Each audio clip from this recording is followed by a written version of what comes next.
Fear no more the heat of the sun, nor the furious winter's rages. Thou thy worldly task hast done, home art gone, and ta'en thy wages.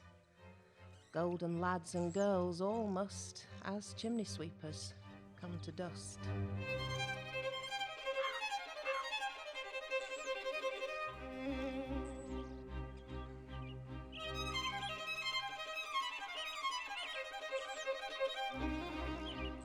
Cemeteries are important places. Often they're avoided because they're associated with death.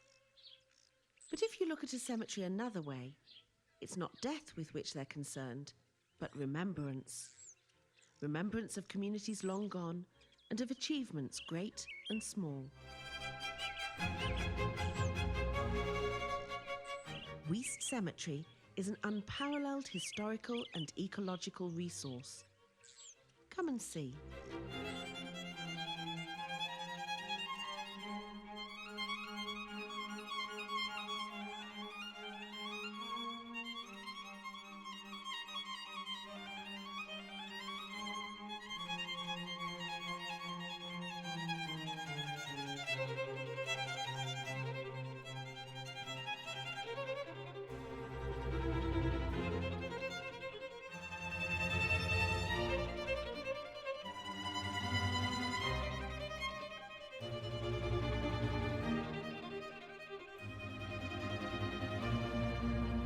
A short walk from Eccles New Road lies a valuable site packed full of interest.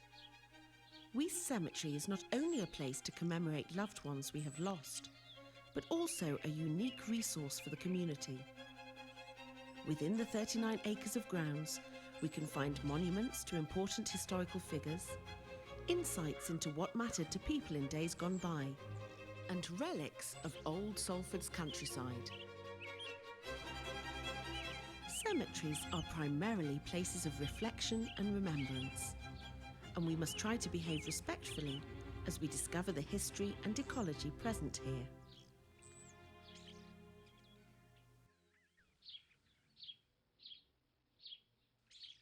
Weaste Cemetery is Grade 2 listed, which means the historical value of the site is recognised nationally. Inside the cemetery are 5 listed monuments of particular importance. But even the gravestones which have not been listed have their stories to tell. When you walk down the main path in the cemetery, you come across a grass-covered roundabout on which are 2 headstones.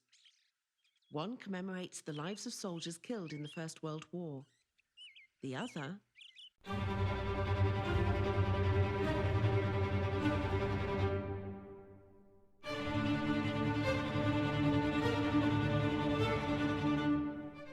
On the night of the 19th of December 1854, 22-year-old Private Norman was placed on a single sentry duty, some distance in front of the other soldiers in the White Horse Ravine, a post of much danger and requiring great vigilance.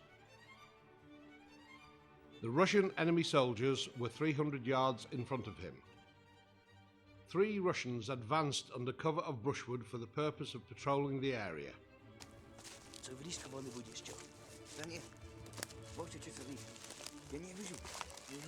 Private William Norman single-handedly took 2 of them prisoner without alarming the other enemy soldiers. Over 150 years ago, Great Britain, France and Turkey joined forces to prevent Russia from taking over what are now parts of the Ukraine. The bloody and desperate battles of the Crimean War were the result. William Norman was awarded the highest and most prestigious military honour for his conduct in the war. The Victoria Cross is given for outstanding bravery in the face of the enemy. Private Norman died in 1896 and was buried in Weaste Cemetery, but he didn't have a headstone marking his grave. The situation was rectified in 2003 when a headstone, paid for by Private Norman's regiment, was erected in the cemetery.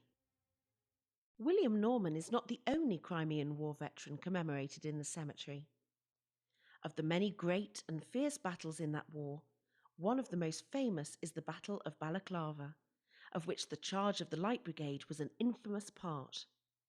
4 of the men who survived the charge are buried in Weaste. Half a league, half a league, half a league onward. All in the valley of death rode the 600. Forward the Light Brigade! Charge for the guns, he said. Into the valley of death rode the 600.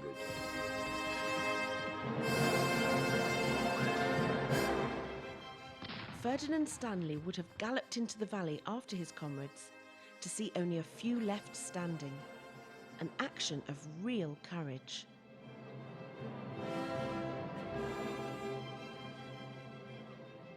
Perhaps Ferdinand Stanley was one of these men.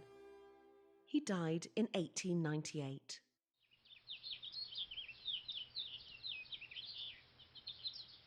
This is the River Irwell, which divides the centres of Salford and Manchester before becoming part of the Manchester Ship Canal to the southwest. Mark Addie was born in 1838, and although he couldn't swim, he was a master oarsman. He helped his father run a boat hire company on the banks of the river and made his first rescue at the age of 13, when he waded into the river to drag a small boy to safety.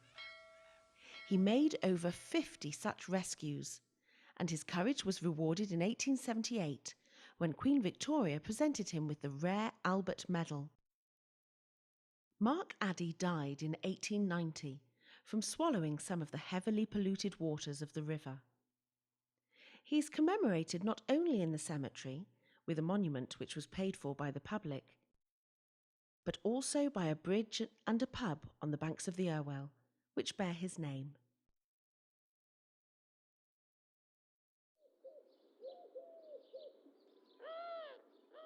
Just down the path from the Addie monument is the tombstone of a man whose name is famous, even today. The Halle Orchestra is the longest established symphony orchestra in Britain and has its home at the Bridgewater Hall in Manchester. Charles Halle was born in Germany in 1819, but lived in Paris and London before moving to Manchester. He despaired of the poor quality of musical life in the city and took steps to improve it, forming his own orchestra and helping to found the Royal Manchester College of Music. Halle wanted everyone to enjoy the improved music in Manchester, and he always ensured that cheaper tickets were available so that everyone could hear the orchestra play. His monument commemorates his life in music, with angels playing harps.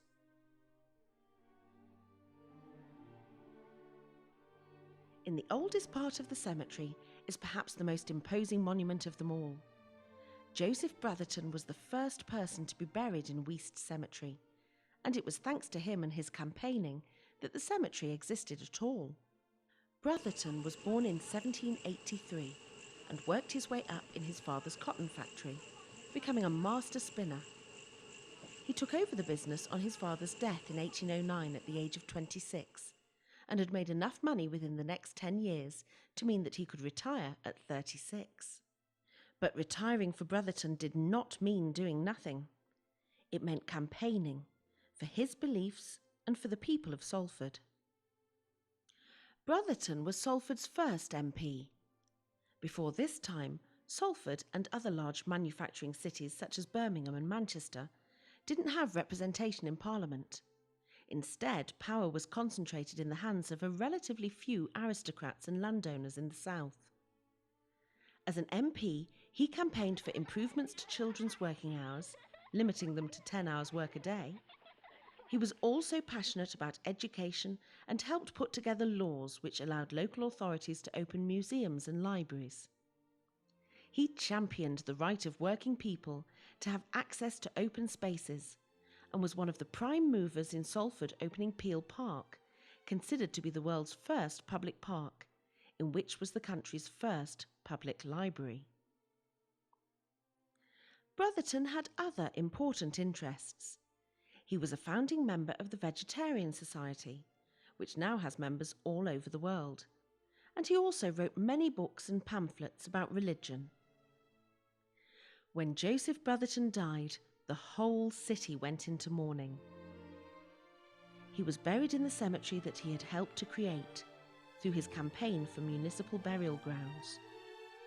The people of Salford showed their gratitude to him after his death by raising money for the erection of the monument in his memory. In fact, so much money was raised that sufficient remained to buy books for the libraries that he had been so instrumental in creating. A bronze statue of Brotherton now stands gazing at the River Irwell on Bridge Street.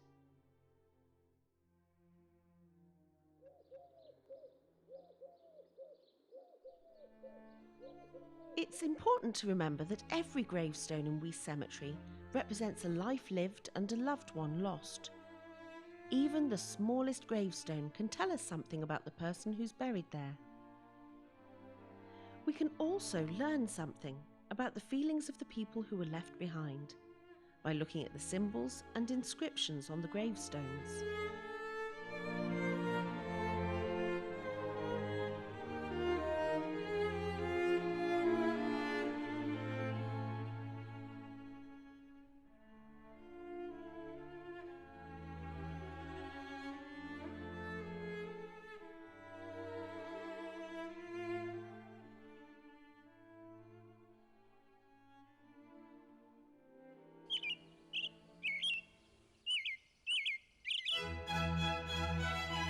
It may be hard to believe, but only 150 years ago, the city of Salford was mainly farmland. At Weaste Cemetery, we are lucky to have within meadows of the same grassland that once surrounded the cemetery. Once the cemetery was built, the land inside its walls was not used for farming, and so it's not been treated with modern farming chemicals. This cemetery grassland provides an untainted space for a wide range of flowers to grow, and gives shelter, food and breeding grounds to many species of animal life. The cemetery acts as a stepping stone of open space for wildlife to cross the built-up areas of the city. Some creatures, such as the ermine moth, breed extensively in the woodland areas at the back of the cemetery. It is an indication of the improvement to air quality in the area that lichen can also be found on many of the gravestones.